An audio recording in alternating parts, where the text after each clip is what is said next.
In celebration of having over 200 subscribers, which I'm appreciative of all of you, thank you very much. I'm glad you're enjoying the show so far. But in celebration of that, and also to try to give you guys an understanding, what we're doing with this little video is I want to show you how the video camera works, how the Helmetcam works. Because I get a lot of people message me, you know, what kind of gear do you use, what kind of helmet camera do you use, how do I get my own helmet camera, and all that. So we're going to take some time to answer that specifically. You know, I know that Catfish Rap did a video like this, and I know that Fusion Pie did a video like this, and there's probably dozens of others on YouTube that I haven't even found yet.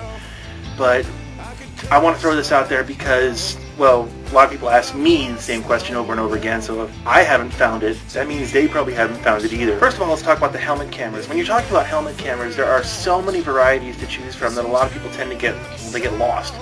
And that's why they kind of send private messages to people who've done it, saying, what do you use? How does it work? And, well, frankly, the cost is what turns a lot of people off from the helmet cameras. And that's why stuff like this is really good. This is Oregon Scientific's helmet camera. I believe it's called the ATC 1000. And in the back of it has the battery pack, it has a slot for a simple SD card, which is what it uses. And it has the camera and microphone up in the front, and it has a simple display right here. A lot of people end up going with something like this because it's fairly inexpensive. This camera, I bought it on sale for $50 at Best Buy. And for the money, it wasn't that bad. It's about $50 worth of camera. But you get what you pay for, because the quality, quite frankly, sucks. The other main problem I've had with this camera is that the sound does not sync correctly.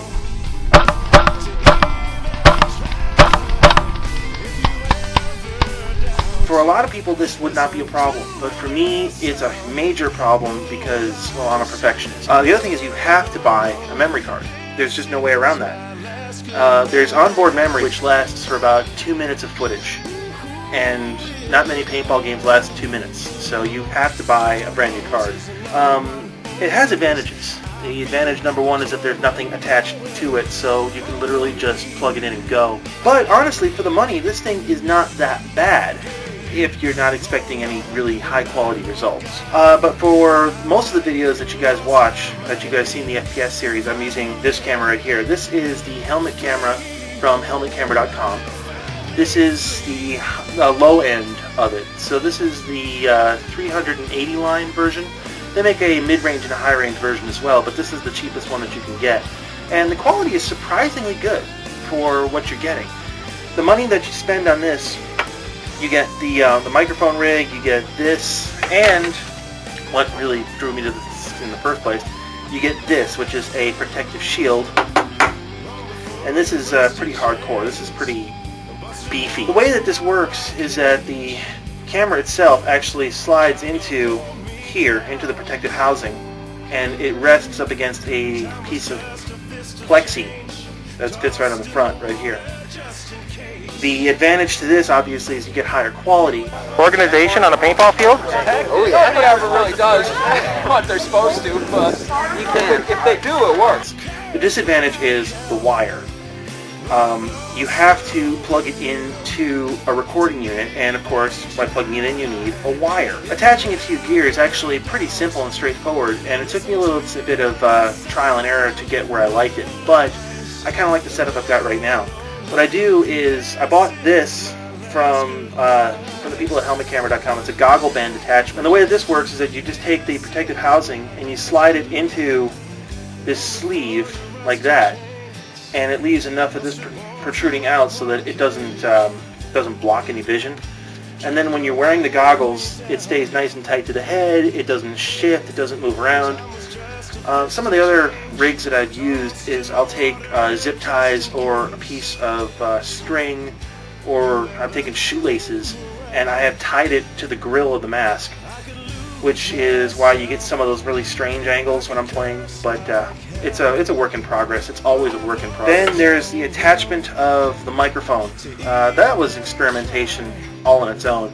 But what I ended up doing was I ended up putting the microphone on top of the visor so that it is sticking out right here. The wire runs down the side of the mask. I usually take a zip tie and I zip tie it to here so that there's a little bit of slack, and then the wire just runs straight back down into the recording unit. One of the other disadvantages to using the helmet camera system is that it is battery powered. This is the battery pack that comes with the base unit, and this just slides right in as such and powered up. Now, you're probably looking at this and saying, wow, that's a lot of wiring, a lot of connections, and actually there's a lot that can go wrong with it, and it has in the past. This connector can just slide right out if you're not careful. I've had these things snap on me, but it's technical. Anything that has tech to it is going to break. You just have to accept that, and you have to know that it's going to happen and then do what it takes to minimize the risk. This little device right here will save your life. This is a remote push button. They come in different types and different varieties, and every company that sells helmet cameras makes one of these things. You plug this end into the camera, and then this end over here has a basic push button on it so that you can turn the camera on and off without having to dig into whatever you're using to go get the camera again. This thing, well worth the money that you spend on it. One of the things that the helmet camera sites tell you, but a lot of people just tend to ignore, is that you need a recording unit. You need to have the camera attached to something to record the video that comes from the camera. The camera itself, with the exception of the Oregon Scientific one, the camera does not hold the recording, it just captures video. So you need a unit. What I did was I purchased a video camera. I purchased a digital video camera, and I have a wire that plugs into the camera. You're probably saying, why is there rubber bands on it? It's because, well, during Castle Conquest last year, this fell out, and I didn't know it until after the game was over. So I'd lost easily an hour and a half of video footage, which really bites too, because it was some really good stuff. So I actually now have this pushing into the camera as I'm playing, so that it minimizes the cord being pulled out. But a lot of you places now sell these little units that record onto these small little digital formats, and it records into MP4 format, which is fantastic. You know, if they'd had that, I'd have gone for it. Although in retrospect, it's kind of better this way because now I have a decent video camera as well. So, you know, I don't have to make it look like MySpace when I'm doing video stuff. Now you're probably saying that's all nice, but how do you carry all this stuff on the field with you? Because it's got to be kind of bulky, and it is.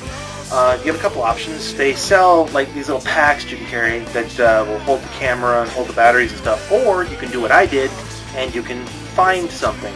I actually found this in a container store. It's a small little hip pouch that's meant for travelers, but it holds everything just perfectly. It holds the camera, the battery pack, the excess wires, and I can open this up and hold a lot more stuff in here too. So I'll put a spare video cassette in there, new batteries, everything that I'm going to need to film all day. So I can literally be on the field for 2, 3, 4 hours and not have to go back to the car because of my filming.